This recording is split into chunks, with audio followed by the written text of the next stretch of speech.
Selamat datang di Liga Korup Indonesia. Kabar mengejutkan datang dari tim pendatang baru yang tiba-tiba melesat naik ke peringkat 2 klasemen sementara. Usut punya usut, faktor yang membuat tim mereka melesat jauh ke peringkat 2 adalah para pemain yang sudah berpengalaman dengan gaji yang fantastis dan strategi yang bombastis. Ini akan membuat liga semakin seru.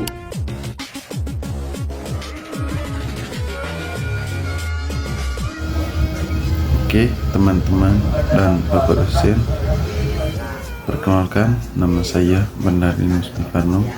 Saya dari kelas 2024E dengan NPM 24103-193. Video ini saya buat untuk memenuhi tugas PKN, membahas tentang kasus korupsi 300 triliun. Saya mengajak teman-teman semua dan Bapak dosen untuk sama-sama menyimak video tersebut. Pidana penjara selama 12 tahun.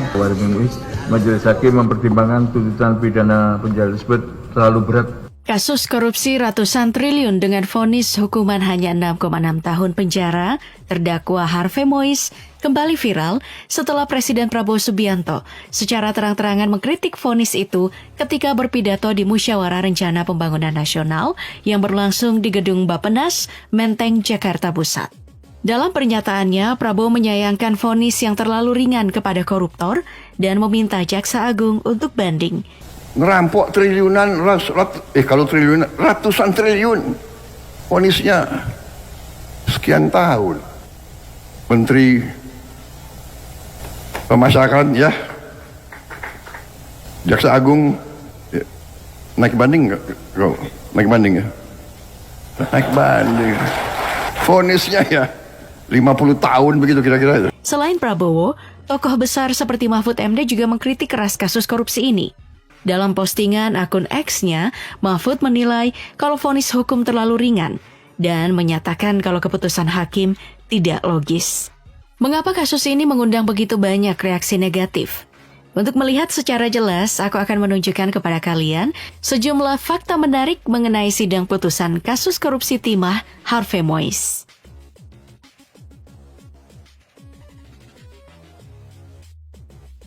Awalnya, kasus korupsi yang melibatkan Harvey Mois, seorang pengusaha dan suami aktris Sandra Dewi ini, bermula dari penyelidikan terhadap tata niaga komoditas timah di wilayah izin usaha pertambangan PT Timah Tbk pada periode 2015 sampai 2022. Penyidik Kejaksaan Agung menemukan indikasi bahwa Harvey Mois berperan sebagai perantara yang membantu perusahaan swasta Refine Bangkatin dalam mengelola area pertambangan milik PT Timah secara ilegal. Berdasarkan perhitungan dari Guru Besar IPB, Bambang Hero Saharjo, praktik ini diduga menyebabkan kerugian negara yang signifikan dan kerusakan lingkungan yang parah, yang mana jumlahnya mencapai 271 triliun rupiah. Dari sinilah semua spekulasi tentang jumlah hasil korupsi yang dilakukan oleh Harvey Mois. Meskipun belakangan muncul kontroversi tentang hasil atau jumlah hitungan 271 triliun itu. Sampai pada Maret 2024, Kejaksaan Agung menetapkan Harvey Mois sebagai tersangka dan menahannya untuk proses hukum lebih lanjut. Dalam pengembangan kasus ini, aset-aset mewah milik Harvey Mois dan Sandra Dewi, termasuk mobil Rolls-Royce dan Mini Cooper, disita oleh pihak berwenang. Selain itu, rekening bank dari Harvey diblokir dan sejumlah uang tunai serta emas disita sebagai barang bukti.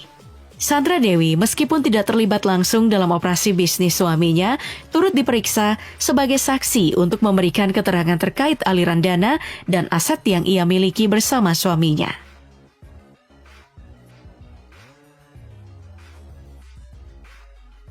Setelah kasus ini terus bergulir, akhirnya hakim sampai pada sidang putusan yang menentukan nasib Harvey Mois.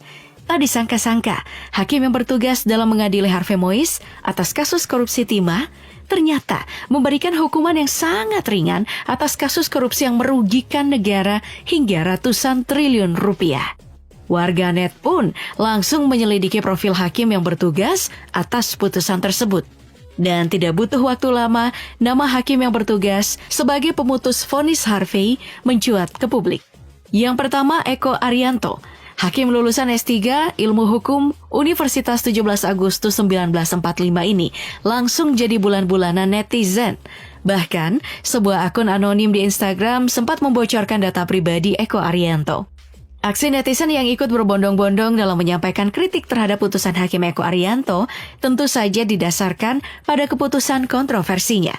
Ketika jaksa penuntut umum menuntut Harvey Mois dengan hukuman penjara selama 12 tahun, Hakim Eko Arianto justru menilai bahwa tuntutan itu terlalu berat.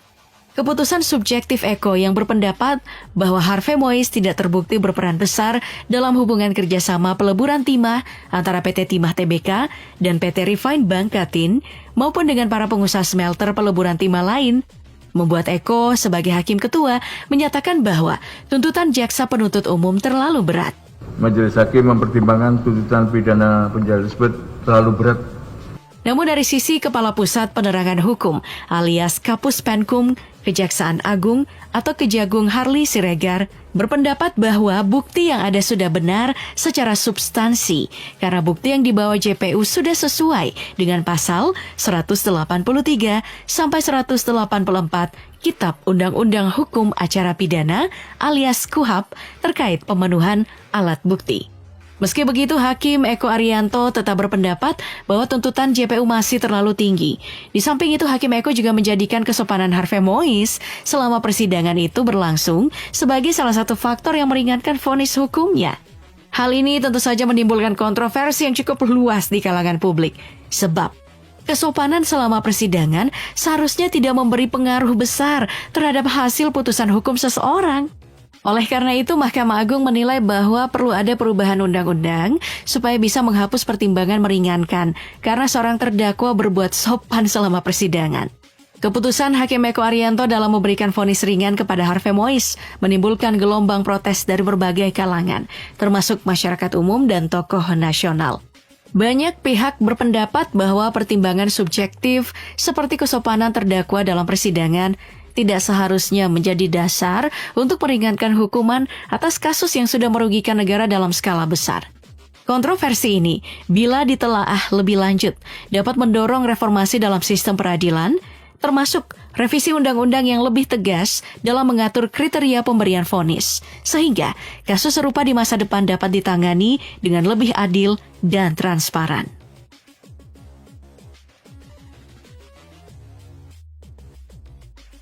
Meskipun telah menjadi perdebatan akademis dalam sidang putusan Harvey Mois terkait penetapan vonis yang meringankan atau memberatkan terdakwa kasus hukum, namun tetap saja progres yang ada tidak memberikan kepuasan sama sekali.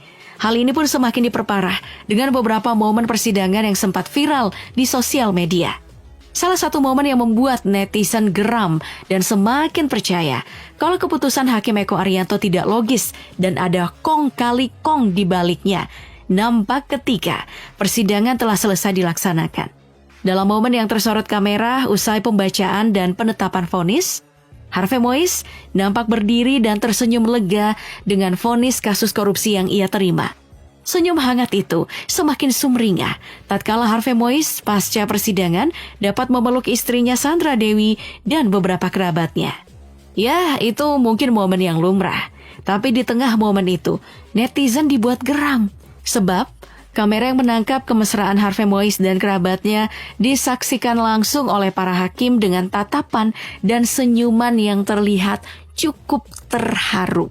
Akibat hal ini, netizen pun geram sejadi-jadinya. Pasca vonis Harvey Mois, sosial media pun diramaikan dengan konten-konten yang memperlihatkan keprihatinan hukum yang ada di Indonesia. Banyak pengguna sosial media dan konten kreator muda menyindir hasil persidangan ini dengan sejumlah vonis pendek dan juga parodi gambar lucu. Vonis Harvey Mois tentu saja menimbulkan begitu banyak kekecewaan di kalangan masyarakat.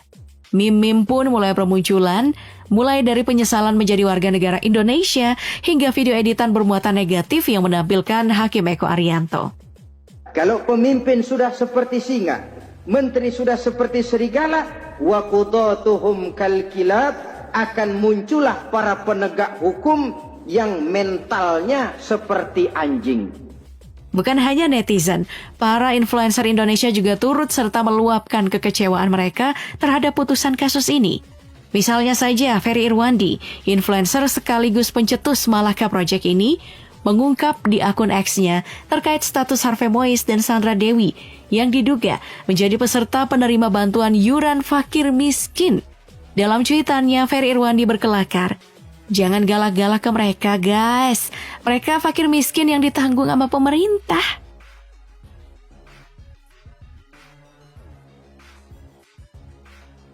Lengkap sudah kritik yang dilayangkan terhadap sistem peradilan Indonesia. Semua kalangan dari berbagai instansi dan penjuru sama-sama melayangkan protes terkait putusan kasus ini. Mulai dari Presiden Indonesia yang meminta jaksa untuk banding, hingga netizen biasa yang memprotes melalui penyebaran meme menjadi penanda kalau ada yang salah dengan sistem peradilan di Indonesia. Akibat hiruk-pikuk kasus ini, wacana mengenai sistem pengawasan hakim kembali mencuat. Sistem pengawasan hakim dirasa perlu untuk dilakukan demi mencegah perilaku koruptif dari hakim yang dapat mencoreng putusan-putusan hukum yang ada di Indonesia. Sebab jika hal ini terus dibiarkan, kepercayaan publik akan semakin menurun dan tentu saja akan membuat keadaan negara Indonesia menjadi tidak stabil. Padahal belum lama ini, di akhir-akhir masa jabatannya, Presiden Jokowi telah menaikkan gaji dan tunjangan para hakim.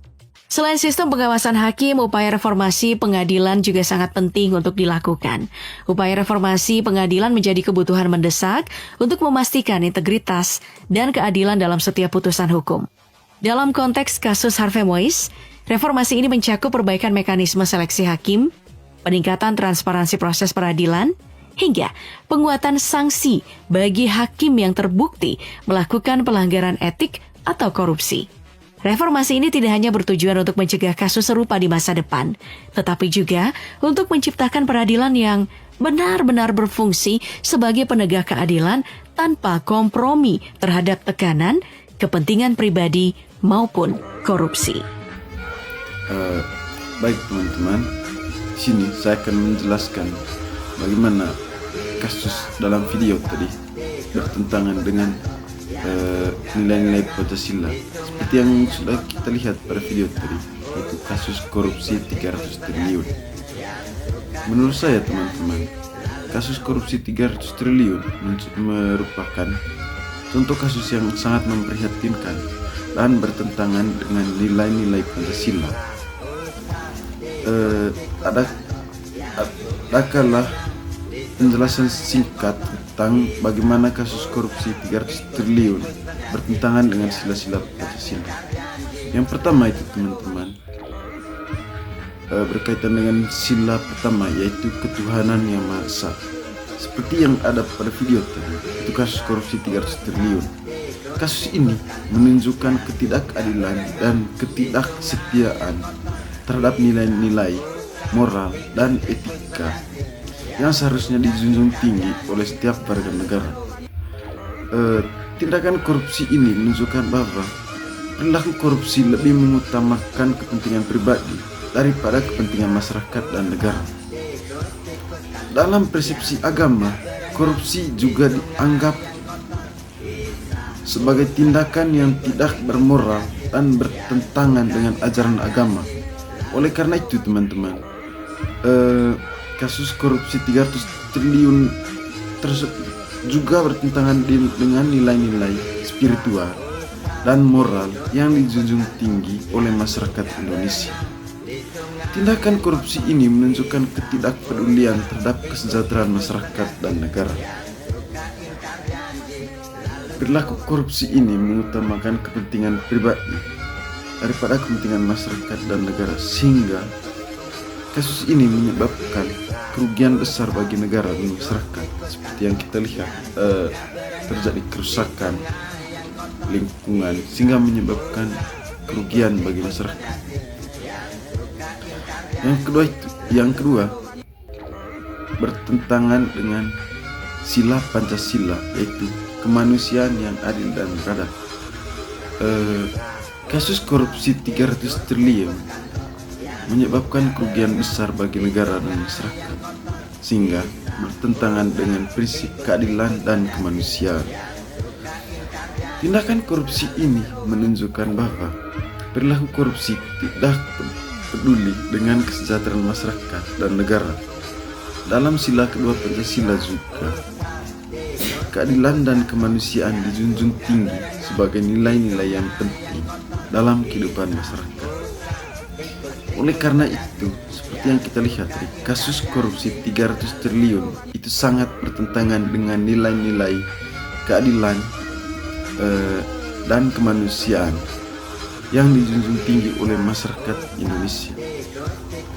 Tingkat korupsi ini juga menunjukkan ketidakpedulian terhadap hak asasi dan kesejahteraan masyarakat.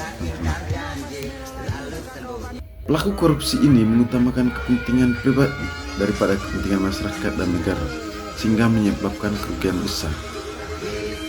Yang berikut, teman-teman, bertentangan dengan sila ketiga, yaitu Persatuan Indonesia. Menurut teori nasionalisme Ernest Renan, korupsi 300 triliun dapat dianggap sebagai ancaman terhadap persatuan nasional karena dapat memecah belahkan masyarakat dan melemahkan rasa kebangsaan. Teori ini menekankan pentingnya rasa kebangsaan dan persatuan nasional dalam membangun dan memelihara negara. Jadi, korupsi di sini dapat memecah belahkan persatuan negara. Yang berikut, teman-teman, teori-teori tentang korupsi. Adapun beberapa teori yang membahas tentang korupsi. Yang pertama itu teori kelemahan sistem. Korupsi terjadi karena adanya kelemahan dalam sistem pemerintahan, hukum, atau ekonomi. Kelemahan ini dapat dimanfaatkan oleh individu atau kelompok untuk melakukan tindakan korupsi. Maka teori ini menjelaskan bahwa korupsi terjadi karena adanya kelemahan dalam sistem pemerintahan, hukum, atau ekonomi, seperti yang terjadi pada video tadi. Adanya pelunakan tentang hukuman dari 11 tahun menjadi 6,5 tahun. Itu juga dapat membuat individu memanfaatkan kelemahan itu untuk melakukan korupsi. Teori yang kedua adalah teori insentif. Korupsi terjadi karena adanya insentif yang mendorong individu atau kelompok untuk melakukan tindakan korupsi. Insentif ini dapat berupa keuangan finansial, kekuasaan, atau status sosial. Teori yang ketiga itu teori kultur. Korupsi terjadi karena adanya budaya atau norma sosial yang mentolerir atau bahkan mendorong tindakan korupsi. Budaya ini dapat mempengaruhi perilaku individu atau kelompok dalam melakukan tindakan korupsi. Yang ketiga, teori ekonomi. Korupsi terjadi karena adanya ketidakseimbangan antar biaya dan manfaat dari melakukan tindakan korupsi. Jika biaya melakukan korupsi rendah dan manfaatnya tinggi, maka individu atau kelompok lebih cenderung melakukan tindakan korupsi. Yang berikut, teori psikologi. Korupsi terjadi karena adanya faktor psikologi yang mempengaruhi pelaku atau individu atau kelompok.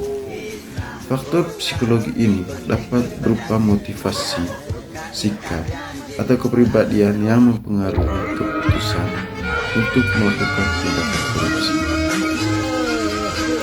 Yang berikut, teori institusional. Korupsi terjadi karena adanya kelemahan dalam instansi pemerintah, hukum, atau ekonomi. Kelemahan ini dapat mempengaruhi efektivitas pengawasan dan penindakan terhadap tindakan korupsi. Dengan memahami teori-teori korupsi, kita dapat mengembangkan strategi yang lebih efektif untuk mencegah dan mengatasi korupsi. Misalnya, memperkuat instansi pemerintahan atau membuat pemerintah tidak lemah dalam bagian hukum. Oleh karena itu, kasus korupsi 300 triliun bertentangan dengan nilai-nilai keadilan sosial yang dijunjung tinggi oleh masyarakat Indonesia. Tindakan korupsi ini juga menunjukkan ketidakpedulian terhadap kesejahteraan masyarakat dan kepentingan nasional.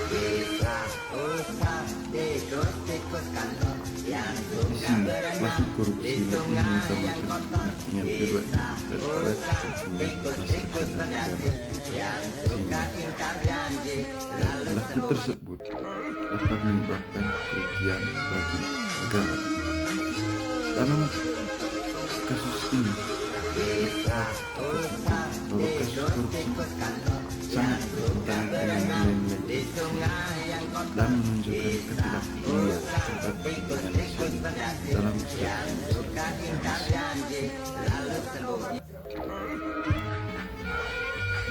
Dalam keseluruhan, kasus korupsi 300 triliun sangat bertentangan dengan nilai-nilai Pancasila dan menunjukkan ketidakpedulian terhadap kepentingan nasional dan kesejahteraan masyarakat. Oleh karena itu, perlu dilakukan upaya-upaya untuk memberantas dan mencegah korupsi di Indonesia. Menurut teori keadilan sosial dari Karl Marx, korupsi 300 triliun dapat dianggap sebagai tindakan yang tidak adil karena mempertahankan ketidaksetaraan sosial dan ekonomi yang ada di masyarakat. Teori ini menekankan pentingnya penghapusan ketidaksetaraan sosial dan ekonomi serta perlindungan hak-hak pekerja dan masyarakat. Dalam keseluruhan kasus korupsi 300 triliun. Oleh karena itu, kasus korupsi 300 triliun bertentangan dengan nilai-nilai keadilan sosial yang dimiliki oleh masyarakat Indonesia. Tindakan korupsi ini juga menunjukkan ketidakpedulian terhadap kesejahteraan masyarakat dan kepentingan nasional. Di sini, pelaku korupsi lebih mengutamakan kepentingan pribadi daripada kepentingan masyarakat dan negara. Sehingga pelaku tersebut dapat menyebabkan kerugian bagi negara. Dalam kasus ini, bahwa kasus korupsi itu sangat bertentangan dengan nilai-nilai Pancasila dan menunjukkan ketidakpedulian terhadap kepentingan nasional dalam kesejahteraan masyarakat Indonesia. Teori yang ketiga itu teori kultur. Korupsi terjadi karena adanya budaya atau norma sosial yang mentolerir atau bahkan mendorong tindakan korupsi. Budaya ini dapat mempengaruhi perilaku individu atau kelompok dalam melakukan tindakan korupsi. Yang ketiga, teori ekonomi. Korupsi terjadi karena adanya ketidakseimbangan antar biaya dan manfaat dari melakukan tindakan korupsi. Jika biaya melakukan korupsi rendah dan manfaatnya tinggi, maka individu atau kelompok lebih cenderung melakukan tindakan korupsi. Yang berikut, teori psikologi. Korupsi terjadi karena adanya faktor psikologi yang mempengaruhi pelaku atau individu atau kelompok. Faktor psikologi ini dapat berupa motivasi, sikap, atau kepribadian yang mempengaruhi keputusan untuk melakukan tindakan korupsi. Yang berikut, teori institusional. Korupsi terjadi karena adanya kelemahan dalam instansi pemerintah, hukum, atau ekonomi. Kelemahan ini dapat mempengaruhi efektivitas pengawasan dan penindakan terhadap tindakan korupsi. Dengan memahami teori-teori korupsi, kita dapat mengembangkan strategi yang lebih efektif untuk mencegah dan mengatasi korupsi. Misalnya, memperkuat instansi pemerintahan atau membuat pemerintah tidak lemah dalam bagian hukum.